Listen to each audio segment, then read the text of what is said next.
फरवरी 2026 में एक लैपटॉप खरीदना है 40 और 50 हजार के बजट में, तो ये वीडियो काफी हेल्पफुल रहने वाली है। Hello guys, I am Vishal from take zone. अब शुरू करते हैं। इस महीने जब मैं ये लिस्ट बना रहा था तो मुझे काफी ज्यादा इंटरेस्टिंग लैपटॉप दिखे 40 हजार के बजट में, और वो भी 14 इंच वाले लैपटॉप। मैं अक्सर अपने वीडियोस में बोलता हूँ कि इस बजट रेंज में अक्सर हमें कॉम्पैक्ट लैपटॉप मिलना थोड़ा मुश्किल होता है अच्छी क्वालिटीज के साथ, लेकिन मुझे देख के अच्छा लग रहा है कि इवन डेल और एचपी जैसे ब्रांड की तरफ से कुछ अच्छे लैपटॉप्स और मीनिंगफुल लैपटॉप अभी अवेलेबल हो रहे हैं। तो इस वीडियो में वो सब कुछ आपको बताऊंगा। चैनल पर पहली बार हो तो सब्सक्राइब जरूर कर लें, क्योंकि मैं हर महीने ऐसे ही वीडियोस लेके आते रहता हूँ, और सभी लैपटॉप का लिंक वीडियो के डिस्क्रिप्शन में है। लेकिन वीडियो पूरा तक देखकर आपको समझ में आएगा कि आपके लिए कौन सा ज्यादा सही है। कुछ बातें अभी इस साल के लिए मैं फिर से क्लैरिफाई कर देना चाहूंगा। अपने जनवरी के वीडियो में भी मैंने वो बात कही थी, लेकिन अगर आप पहली बार वीडियो देख रहे हो तो जान लो कि इस साल हमारा फोकस होना चाहिए कि हम 14th जनरेशन वाले प्रोसेसर का लैपटॉप ही खरीदे, चाहे कुछ भी हो जाए। लेकिन कुछ लैपटॉप जो काफी सस्ते बजट में मिलने लगते हैं तो उसमें 13th जनरेशन के भी कुछ प्रोसेसर मिलते हैं, तो हमें उसे भी कंसीडर कर लेना है इस 40 और 50 हजार के सेगमेंट में। कोशिश यही रहनी चाहिए कि 14th जनरेशन के लैपटॉप अगर आपको सेम बजट में मिल जा रहे हो तो मत खरीदो पुराने जनरेशन का लैपटॉप। बात कुछ ऐसी हो चुकी है कि जो नए जनरेशन के प्रोसेसर्स आए हैं ना, उसमें अभी लैपटॉप की बैटरी लाइफ वगैरह भी ज्यादा अच्छी मिलती है और परफॉर्मेंस पे भी कोई खास कंप्रोमाइज नहीं होता है। और सरप्राइजिंग फैक्ट कि Amazon और फ्लिपकार्ट पे अभी भी कुछ 12th जनरेशन के प्रोसेसर, इवन 11th जनरेशन के प्रोसेसर वाले लैपटॉप बिक रहे हैं, तो जो कि आपको कंप्लीटली अवॉइड करना है। अगर AMD के प्रोसेसर की बात की जाए तो इस 40 और 50 हजार के रेंज में आपको कुछ ऐसे Ryzen 5000 सीरीज के भी लैपटॉप मिलते हैं, क्योंकि ये जो इंटेल का 14th जनरेशन का प्रोसेसर है ना, काफी ज्यादा कैपेबल है और काफी ज्यादा पावर इफिशिएंट है। और अभी डेल की तरफ से भी कुछ अच्छे लैपटॉप्स इस प्राइस रेंज में मिलने लगे हैं। तो अगर आप कोई पुराने जनरेशन का लैपटॉप खरीद रहे होगे तो या तो इवन ब्रांड पे भी कंप्रोमाइज कर रहे होगे या फिर इवन प्रोसेसर के जनरेशन में कंप्रोमाइज कर रहे होगे। ये एक सबसे इंपॉर्टेंट बात आपको ध्यान रखनी है कोई भी लैपटॉप 2026 में खरीदते वक्त। सबसे पहला लैपटॉप जो आपको बताना चाहूंगा, Asus का VivoBook 14 13th जनरेशन का प्रोसेसर है। इसमें i3 वाला है, 1315U है, लेकिन आपको ये लैपटॉप मिलता है सिर्फ 37,000 रुपीज में। एक 14 इंच का लैपटॉप खरीदना है, ये काफी अच्छा रहेगा। 8GB की रैम, 512GB की SSD इसमें लगी हुई है। विंडोज 11 होम भी आपको प्री इंस्टॉल्ड होकर मिल जाता है। MS ऑफिस भी 2024 वाला दिया हुआ है। ये जो इंटेल का Core i3 1315U है, काफी ठीक ठाक सा प्रोसेसर है, बहुत ही बेसिक प्रोसेसर है। और आपको जनरली कोई भी लैपटॉप आप खरीदने जा रहे हो, सबसे बजट सेंट्रिक लैपटॉप है, उसमें कम से कम इतना होना ही चाहिए। आपको ऐसा कुछ मान लेना है। इस लैपटॉप पे Wi-Fi 6 और Bluetooth 5.2 मिलता है, तो थोड़ा सा पुराना है, मतलब आपको कुछ अभी लैपटॉप मिल रहे होंगे जिसमें Wi-Fi 7 या Bluetooth 5.4 आ रहा होगा। ये लैपटॉप पार्टिकुलरली Asus का VivoBook थोड़ा पुराना लैपटॉप है, लेकिन कम से कम इतनी अच्छी बात है कि इसका प्राइस काफी सस्ता है। अब फरवरी वगैरह में कोई सेल जनरली नहीं आती है लैपटॉप की, तो प्राइस यही रहने वाले हैं। अगला जो लैपटॉप मैं आपको रिकमेंड करना चाहूंगा, Lenovo का V14। Lenovo के V14 में भी वही सेम प्रोसेसर लगा है जो Asus में लगा हुआ था। इंटेल का Core i3 1315U, जिसमें 6 कोर होते हैं, 8 थ्रेड्स होते हैं और 4.5 GHz तक की मैक्सिमम फ्रीक्वेंसी होती है। अब देखो, Asus VivoBook 15 में आपको Windows 11 होम तो मिलता है, लेकिन मान लो जैसे कि Windows 11 के प्रो में काफी ज्यादा फीचर्स होते हैं, अगर वो आपको वेरिएंट चाहिए तो आप कैसे करोगे? उसके लिए मैं आपको बहुत ही सिंपल सा सोल्यूशन बताता हूँ। आप जा सकते हो एक वेबसाइट कॉल्ड mypckey.com, और यहाँ पर विंडोज लाइसेंस सेक्शन में जाकर Windows 11 पे आपको क्लिक कर देना है। यहाँ पे आपको जो ना Windows 11 Pro की जो है ना OEM की और रिटेल की दोनों चीजें मिल जाती है। तो OEM की क्या होती है, जो कि आपके मदरबोर्ड पे स्टोर होती है, लेकिन जो रिटेल की होती है उससे क्या कर सकते हो आप, Windows 11 होम को Pro पे अपग्रेड कर सकते हो। और ये जो लाइसेंस है ना, आपके माइक्रोसॉफ्ट अकाउंट में सेव भी हो जाएगा। तो बिना किसी हैशल के आपको सिर्फ 647 रुपीज में एक जेन्युइन की मिल जाती है इस वेबसाइट से। इसके ही साथ आपको MS ऑफिस वगैरह भी लेना है, तो यहाँ पर आपको Office 365 का भी लाइसेंस काफी डिस्काउंटेड प्राइस पे मिल जाता है, ओनली 739 रुपीज। इस वेबसाइट की सर्विस भी अच्छी है और कस्टमर सपोर्ट भी अच्छा है, तो इसका भी लिंक वीडियो के डिस्क्रिप्शन में दिया रहा होगा। मैं अपने डेस्कटॉप में भी mypckey.com से लिया हुआ ही OEM की इस्तेमाल करता हूँ, अपने पिछले वीडियो से मैंने बता रखा हुआ है। अगला लैपटॉप है Lenovo का V14। इसमें भी आपको इंटेल का Core i3 1315U वाला प्रोसेसर ही मिल जाता है। 8GB की रैम, 512GB की SSD इसमें मिलती है। Windows 11 और MS ऑफिस भी दिया हुआ है। दोनों ही लैपटॉप, चाहे Asus का VivoBook 14 हो या Lenovo का V14, सेम टू सेम चीजें आती है इसमें। अच्छा, दोनों ही लैपटॉप में आपको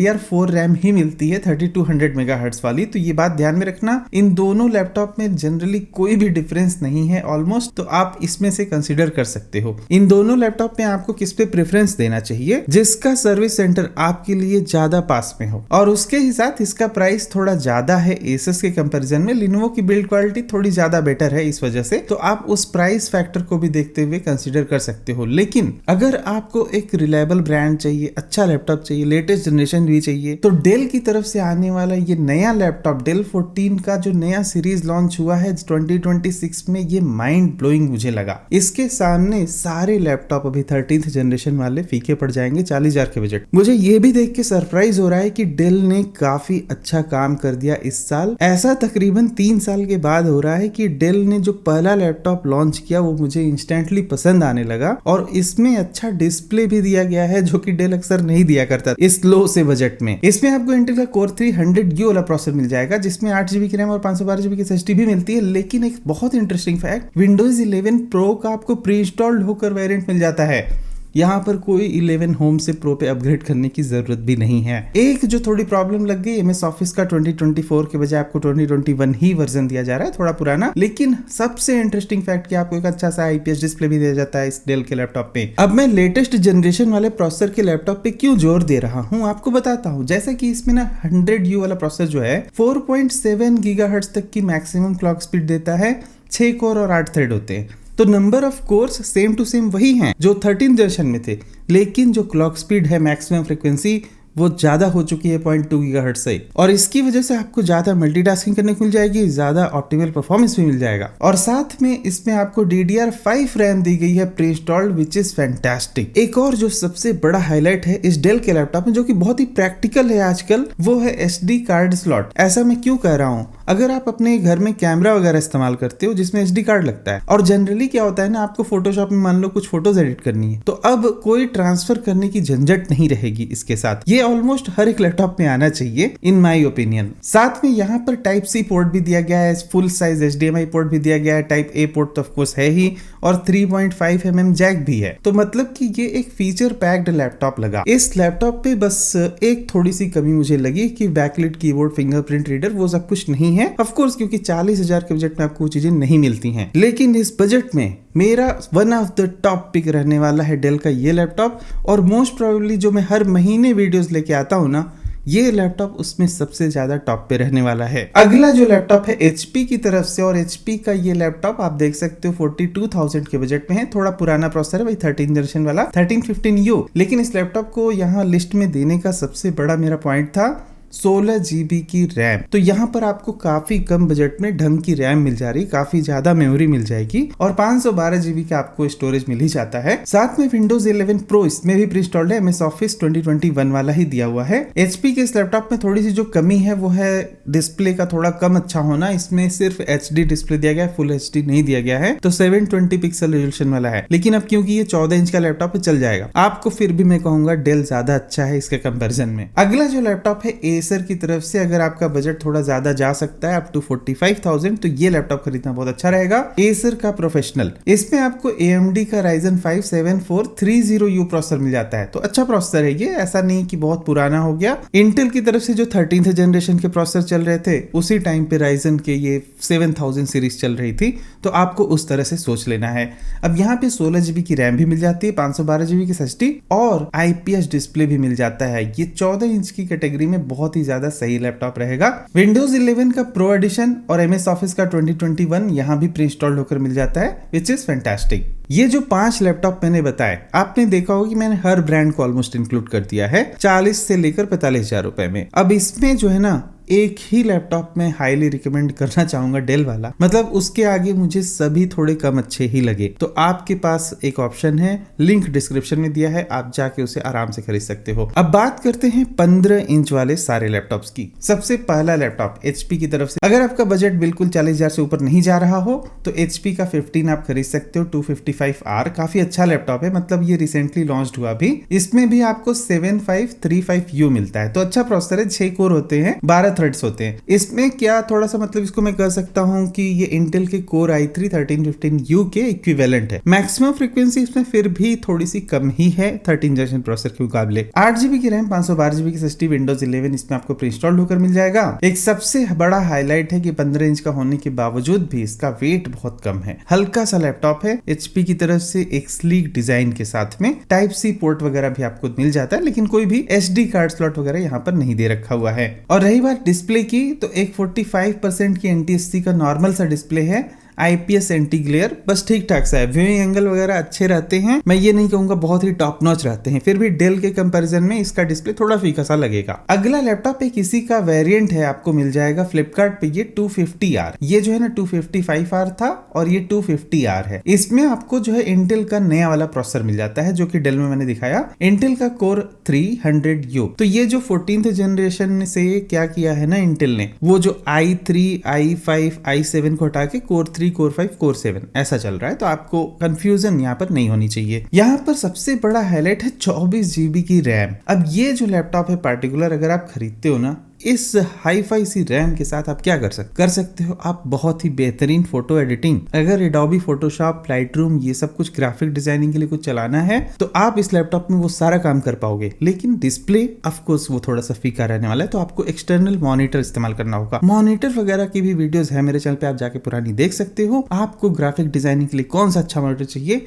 वो सब कुछ मैंने लिस्ट बना के रखी हुई है। यहाँ पर भी आपको 512GB की SSD मिलती है और सिर्फ 1.5 kg का लाइट वेट साइज 15 इंच का लैपटॉप है HP की तरफ से। बड़ा ही इंटरेस्टिंग लैपटॉप मुझे ये लगा, जैसा कि ये सबसे लेटेस्ट प्रोसेसर के साथ में भी आ जाता है और आपको काफी ज्यादा रैम भी प्रोवाइड कर देता है इस बजट में। लेकिन डेल की तरफ से भी कमी नहीं छोड़ी गई है, आपको सेम टू सेम चीजें मिल जाएंगी सिवाय रैम के, सिर्फ और सिर्फ 39,000 में। मतलब कि ये हो गई बात कि डेल का 14, डेल का 15, ये दोनों लैपटॉप मुझे 40,000 के बजट में आज की डेट में टॉप पिक लगते हैं। इससे अच्छी वैल्यू आपको और किसी लैपटॉप में नहीं मिल रही है, गिवन दैट कि इतने सस्ते बजट में डेल ने एक अच्छा लैपटॉप लॉन्च किया। 8GB की रैम, 512GB की SSD और यहाँ भी आपको फुल HD वाला एक IPS डिस्प्ले मिलता है, जो कि बहुत ही ज्यादा बड़ी बात है। और प्लस इसके डिस्प्ले का रिफ्रेश रेट 120 हर्ट्ज है, तो जिससे आपको थोड़ा स्मूथ सा डिस्प्ले यहाँ पर मिल जाएगा। आपको मैं एक चीज और दिखा दूं कि यहाँ भी आपको SD कार्ड स्लॉट दे दिया गया है इस लैपटॉप में, which is like good thing. Dell की इस नई सीरीज में डेल ने बिल्कुल कंज्यूमर का बिहेवियर पैटर्न समझ लिया है और सेम वैसे ही लैपटॉप लॉन्च किए गए हैं जैसा हमें चाहिए, बिल्कुल जो है स्पेसिफिकेशन को परफेक्टली मैच करते हो। अब मैं सारे लैपटॉप ब्रांड से ऐसी एक्सपेक्टेशंस रखता हूं कि क्योंकि डेल ने एक बहुत ही बड़ा यहाँ पर मार्क सेट कर दिया है, अब इसके बाद जो भी लैपटॉप लॉन्च हो रहे हैं इस साल, कम से कम हमें इतनी स्पेसिफिकेशन तो चाहिए ही चाहिए, तो आपको भी ध्यान रखना चाहिए। अगला जो लैपटॉप है वो है एसर का एस्पायर 3। 50,000 के बजट में अगर आपको कुछ खरीदना है तो एसर एस्पायर 3 वगैरह आप खरीद सकते हो। इसकी बिल्ड क्वालिटी और डिस्प्ले बहुत ही एक्सीलेंट है। अभी रिसेंटली मैंने इसका वीडियो भी बना के रखा था चैनल पे, आप जाके देख लेना। इसके लोअर वेरिएंट का है, एग्जैक्ट सेम लैपटॉप का नहीं है जिसमें कम अच्छा प्रोसेसर लगा था, लेकिन 48,000 में अगर आपको कुछ खरीदना है तो आप इस प्रोसेसर के साथ में जा सकते हो। i5 मिल जाएगा आपको 1334U, जो कि काफी अच्छी बात है। 16GB की रैम, 512GB की SSD और ये लैपटॉप ऑफ कोर्स काफी लाइट वेट है, अपने पिछले वीडियो में मैंने बताया ही था। MS ऑफिस भी इसमें प्री इंस्टॉल्ड होकर मिल जाता है आपको। विंडोज 11 होम का भी सपोर्ट दिया गया है। इस लैपटॉप में मुझे एक थोड़ी सी जो प्रॉब्लम लगी थी कि इसका कीपैड ना थोड़ा सा बहुत ही कंप्रेस्ड सा लगता है और उसको दबाने पे हल्का सा फ्लेक्स भी दिखाई देता है। तो मैंने कहा भी था अपने पुराने वीडियो में कीपैड को थोड़ा सा यहाँ पर बेटर किया जा सकता था, लेकिन ओवरऑल देखा जाए तो ये लैपटॉप बहुत ही सही पैकेज लेके आता है। बहुत ही थिन बेजल है, डिजाइन बहुत अच्छा है, 180 डिग्री तक इसका डिस्प्ले टिल्ट होता है, काफी अच्छा है इस मामले में। अगला जो लैपटॉप है वो है लिनोवो का थिंकबुक। अगर आपको 50,000 में कुछ खरीदना है तो आज की डेट में ये वाला लैपटॉप आप खरीद सकते हो। बहुत ही ज्यादा शानदार है, मतलब इसमें आपको कोई कमी नहीं मिलेगी। साथ में यहाँ पर बैकलाइट कीबोर्ड और फिंगरप्रिंट रीडर भी मिल जाता है, जो कि बाकी सारे लैपटॉप में आपको इस बजट में जनरली नहीं मिला करते हैं। तो ये कंप्लीट पैकेज है। हाँ, यहाँ पर मैं मानता हूँ कि प्रोसेसर थोड़ा सा कमजोर है। अगर इसमें इंटेल का 14 जनरेशन का प्रोसेसर कुछ ऐसा लगा होता तो इस लैपटॉप का प्राइस 60,000 to 70,000 हो जाता। तो इसी वजह से मैं कह रहा हूँ एक नॉर्मल लैपटॉप चाहिए डेली यूज के लिए, कुछ काम करना है उसमें ऑफिस का, अच्छा डिस्प्ले होना चाहिए आपको, बैकलाइट कीबोर्ड, फिंगरप्रिंट रीडर सब कुछ चाहिए। तो ये एक कंप्लीट पैकेज है। इस लैपटॉप की अच्छी बात की DDR5 वाली 4800 मेगाहर्ट्ज तक की रैम लगी हुई है, विच इज फैंटास्टिक। और लिनोवो की तरफ से एक और आखिरी लैपटॉप जो आपको बताना चाहूंगा, लिनोवो का V15। अब ये भी लैपटॉप लिनोवो थिंकबुक के कंपैरिजन में सिमिलर सा है, मैं ये नहीं कहूँगा कि अच्छा या खराब, दोनों की आपकी चॉइस हो सकती है। जैसे कि वो 16 इंच का लैपटॉप है, अगर आपको 16 इंच वाला लैपटॉप नहीं खरीदना है, मतलब डिस्प्ले जैसे काफ़ी बड़ा हो गया, तो आप ये वाला खरीद सकते हो। इसमें आपको सारी चीज़ें अच्छी मिल जाएंगी, लेकिन यहाँ पर एक कंप्रोमाइज़ मिलेगा आपको, वो है बैकलिट कीबोर्ड फिंगरप्रिंट रीडर का ना होना। तो आपको थोड़ा सा इतनी सी बात ध्यान रखनी होगी। कंप्लीट पैकेज चाहिए तो आपको थिंकबुक खरीदना है, अदरवाइज आप इसे भी कंसीडर कर सकते हो। फिलहाल जो डेल के लैपटॉप आए, डेल 14-15, उसमें अगर आपको कोर 5 वाला वेरिएंट लेना है तो बजट थोड़ा सा बढ़ाना पड़ेगा, आपको जाना पड़ेगा 55 to 60,000 के बजट में। एग्जैक्टली 50,000 में आपको डेल की तरफ से कुछ खास अच्छे लैपटॉप अभी नहीं मिल रहे, तो हो सकता है कि आने वाले फ्यूचर में मतलब उनके लैपटॉप थोड़े और प्राइसेस ड्रॉप हो तो अच्छा हो जाएगा। सभी लैपटॉप का लिंक वीडियो के डिस्क्रिप्शन में है, वहां से आके आप चेकआउट कर सकते हो। मिलते हैं अगले वीडियो में कुछ और भी टॉपिक के साथ, तब तक good bye, thank you for watching, will see you again there.